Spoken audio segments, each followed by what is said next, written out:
Yo, what's up, everyone? Titanium Tickle here today, and I'm just gonna give a few of my thoughts on episodes 5 and 6, and just a quick theory on the Skull Sorcerer's motives.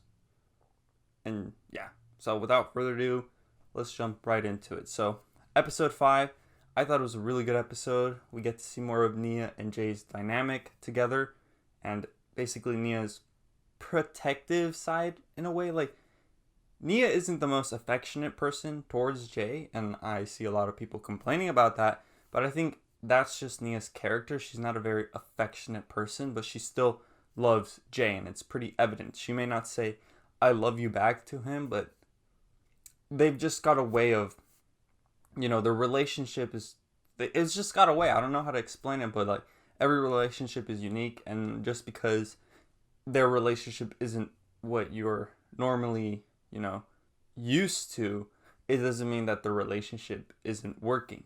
I think their dynamic is perfect, and we get to see a lot of that here, where Nia kind of gets offended by the queen, which is why she mainly, challenges her because she gets offended by her.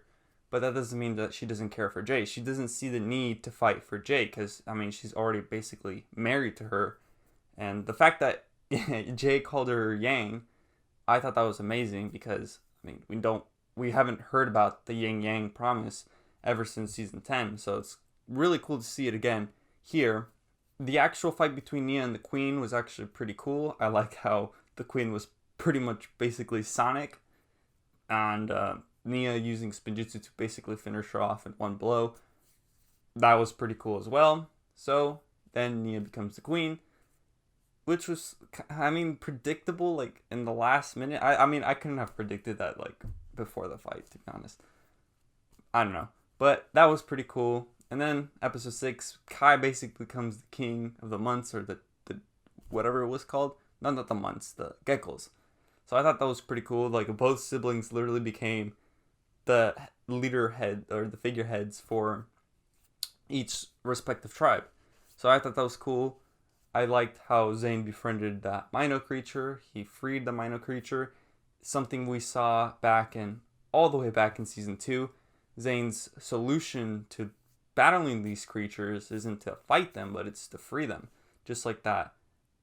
Like I said back in season 2 with that weird tentacle sea creature that was guarding the lighthouse from his father escaping. So I thought that was really cool. Almost like a throwback, a nod to Zane's character. So just to show that Zane's character is still the same character as way back in season 2. So I thought that was great. I like the geckos. Pretty good. Also, people have been pointing out that this is the scene where Kai's like gagging and throwing up and coughing. Like Vincent Tong showed us that little bit like in his script. So it was cool to see that come to fruition. I didn't think it was going to be like that, but hey, we saw it. All great. Now, we also got to hear a bit more of the Skull Sorcerer and like his origin. So it was three people trying to venture in. And so what my theory is the skull that the Skull Sorcerer has probably used to be a human at some point. And his dragon was Griefbringer. And so I think the Griefbringer and the skull have a relationship amongst each other. And so when the dragon was defeated by Lily, the Elemental Master of Earth, the skull was like, well, I need to get my revenge on all these Elemental Masters. So when these three people came in, one of them got possessed by the skull and became the Skull Sorcerer. And now the Skull Sorcerer's goal is to mine as much Vengestone to combat these Elemental Master threats. So basically, the Skull Sorcerer just wants to get rid of Elemental Masters, therefore mining a bunch of Vengestone to defeat the ninja or every Elemental Master in terms of revenge for taking down Griefbringer, for Lily taking down Griefbringer. So I think that's the Skull Sorcerer's goal. That's why he has so much Vengestone. I could see also it being Klaus. Like, it could still be Klaus. I doubt it's, I 100% doubt it's Klaus. But Klaus also mining for Vengestone also seems like a possibility because he knows the ninja are Elemental Masters. So obviously to combat Elemental Masters, you need something to take away their power. Chen took away their power, so that's why Klaus is like, well, I'm going to take away their power too, but with Vengestone. But I honestly don't think it's Klaus. It's not going to be Klaus. But yeah, that's my thoughts on these 2 episodes in my theory. 2 solid episodes. I thought they were great.